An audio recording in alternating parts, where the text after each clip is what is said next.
여러분 혹시 이런 고민해 보신 적 있으신가요? 내가 은퇴했을 때 어디서 수입이 나올까? 혹시 모자라서 자식들에게 손 벌리는 상황이 오진 않을까? 누구나 한 번쯤은 노후 준비를 떠올리며 걱정에 빠지곤 합니다. 특히 요즘처럼 장기 경기 전망이 불투명하고 의료비와 생활비가 계속 오르는 세상에서는 더욱 그렇죠. 그래서 많은 분들이 은퇴 후 돈 걱정 없이 살려면 대체 뭘 해야 하나 고민하다가 부동산 주식펀드 등 다양한 투자처를 기웃거리게 됩니다. 그런데 딱 하나만 기억하신다면 S&P 500 지수를 추종하는 인덱스 펀드나 ETF에 일정 금액을 넣어두자는 아주 간단한 방법도 있습니다. 뭐 대단히 복잡한 투자 전략이라기보다는 주식시장에서 오랫동안 검증된 지수를 손쉽게 사두는 셈이죠. 물론 세상에 100% 안전한 투자는 없지만 S&P 500은 역대적으로 꾸준한 상승세를 보여줬고 미국 경제가 망하지 않는 이상 장기적으로 보았을 때 꽤 괜찮은 결과를 기대할 수 있다고들 합니다. 오늘은 S&P 500 투자를 통한 은퇴 준비라는 관점으로 구어체 형식으로 쉽게 풀어보려고 해요. 실제 사례 또는 가상의 시나리오 세 가지를 들어서 어떻게 적용해 볼 수 있는지 그리고 어떤 점들을 유의해야 하는지 알아보겠습니다. 1. 사례 1. 30대 후반 맞벌이 부부, 적은 금액부터 꾸준히 투자하기. 상황. 혜진 씨와 동욱 씨는 30대 후반 맞벌이 부부입니다. 아이 둘을 키우면서도 좀 더 안정적으로 노후를 준비하고 싶어서 둘이 머리를 맞대었어요. 그동안 든 적금은 금리도 낮고 집 한 채는 있는데 대출이 꽤 많아 골치가 아픕니다. 어떻게 하면 은퇴 자금을 조금이나마 탄탄하게 마련할 수 있을까? 고민하다가 S&P 500 인덱스 펀드를 알게 되었습니다. 실천. 이 부분은 지출 패턴을 살펴보고 아이 교육비에 지장 주지 않는 선에서 매달 50만 원씩은 투자하자는 목표를 세웠습니다. 그리고 증권 계정을 만들어 S&P 500 추종 ETF를 매달 적립식으로 사들이고 있어요. 갑자기 큰 돈을 넣기보다는 적은 금액으로 꾸준히 하는 전략이죠. 결과 예시 시나리오. 무작정 한 방에 1억 넣는 건 부담스러웠을 텐데 매달 50만 원이라면 심리적인 압박도 훨씬 적습니다. 장기적으로 꾸준히 투자하면 평균 매입 단가가 적절히 조절되고 적립식 투자 효과라고 하죠. 경기 변동에 덜 휘둘릴 수 있습니다. 2020년 뒤 아이가 대학을 졸업할 즈음에는 원금 플러스 알파로 꽤 괜찮은 목돈이 형성될 가능성이 높아지는 거예요. 투자 팁 처음 시작할 땐 적은 금액이라도 좋습니다. 정기적으로 꾸준히 투자하는 습관이 중요해요. 10년, 20년 후엔 큰 차이를 만들어낼 수 있습니다. 2. 사례 2. 40대 회사원, 퇴직금 미리 굴려보기. 상황. 이번에는 40대 중반의 승현 씨 이야기입니다. 회사에서 어느 정도 직급이 오르다 보니 그동안 퇴직금도 꽤 쌓였고 개인적으로 모아둔 돈도 조금 있죠. 그런데 은퇴까지 대략 1520년 정도 남았고 요즘 금리는 딱히 좋지도 않아 돈을 가만히 둬봤자 제자리 걸음이라는 생각이 들었습니다. 이참에 내 퇴직금을 미리 굴려보는 게 어떨까 하고 알아보다가 역시 S&P 500 투자를 고려하게 된 거예요. 실천. 승현 씨는 우선 투자 비중을 어떻게 가져갈지 고민했습니다. 주식시장이 언제 어떻게 변할지 모르니 전 재산을 몰빵하는 건 위험하니까요. 그래서 집값, 생활자금, 비상금 등을 제외하고 퇴직금 예상액의 절반을 장기 투자 목적으로 S&P 500에 넣어두기로 결정했습니다.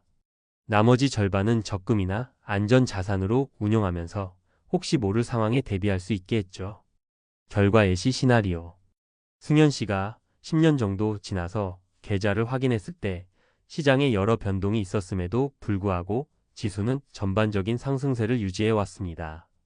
S&P 500은 미국의 대기업들이 우수한 성과를 낼 때마다 그 결실을 투자자와 나누기 때문에 장기적으로 보았을 때는 세부 종목에 하나씩 투자하는 것보다 간편하게 시세 차익을 기대할 수 있지요.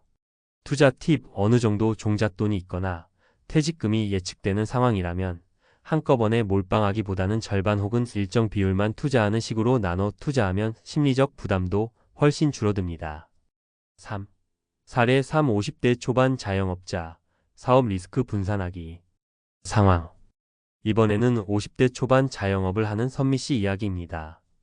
오래된 가게를 운영 중인데 코로나 때 매출이 많이 줄면서 이제 언제 어떻게 될지 모르겠구나라는 생각을 하게 됐다고 해요.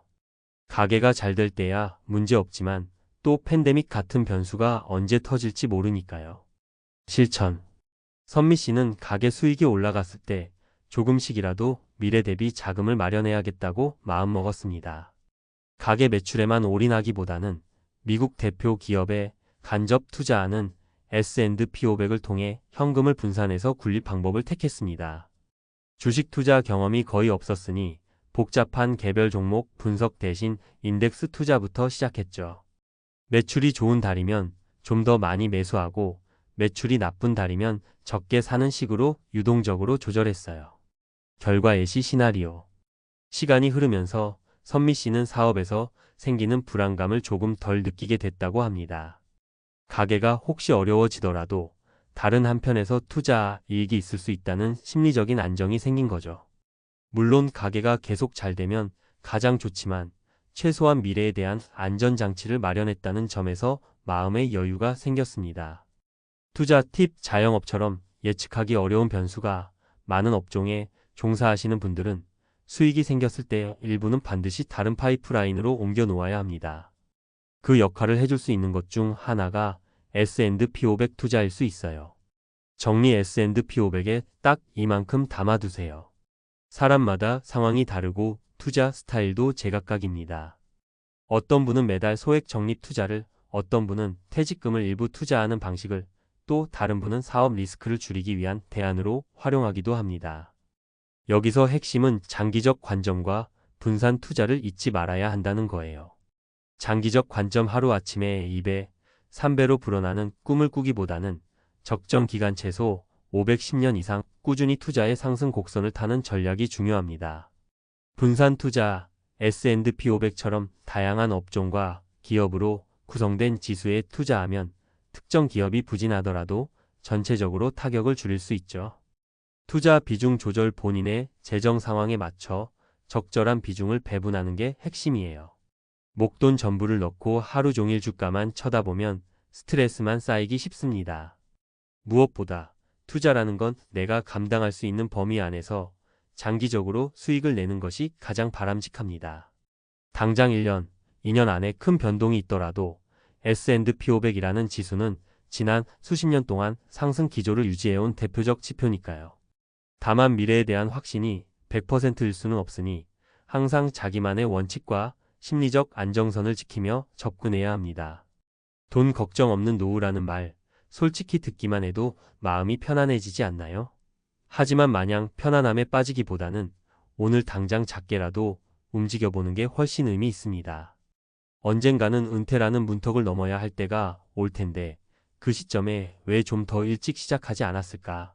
후회하는 것보다는 지금 한 달에 10만 원이든 50만 원이든 딱 이만큼 정해놓고 꾸준히 투자하는 습관을 만드는 게 훨씬 낫습니다. 그럼에도 불구하고 투자, 특히 해외 투자라니 너무 어렵지 않을까? 라는 걱정이 든다면 요즘은 증권사 앱이나 인터넷 강의, 유튜브 등을 통해서도 쉽게 배울 수 있습니다. 또한 주변에 재테크에 관심 있는 지인이 있다면 서로 정보도 공유하면서 천천히 시작해보세요. 막연한 두려움 때문에 놓치기엔 장기적 시각에서 S&P 500 투자만큼 간단하고도 안정적인 선택지가 흔치 않으니까요. 정말로 돈 걱정 없이 살고 싶으시다면, 그리고 은퇴 후 조금 더 여유로운 삶을 꿈꾸신다면 S&P 500에 딱 이만큼 담아두는 전략을 꼭 고려해 보시길 바랍니다. 내일 당장 부자가 되지는 않더라도 내 10년, 20년 뒤를 위한 가장 현실적이고도 친절한 보험이 될 수 있을 테니까요. 언젠가 은퇴 후 진작 시작할 걸 그랬지 라고 웃으면서 이야기 나눌 수 있기를 바랍니다. 우리 모두 계획적인 투자로 돈 걱정 없는 노후를 만들어 보자고요.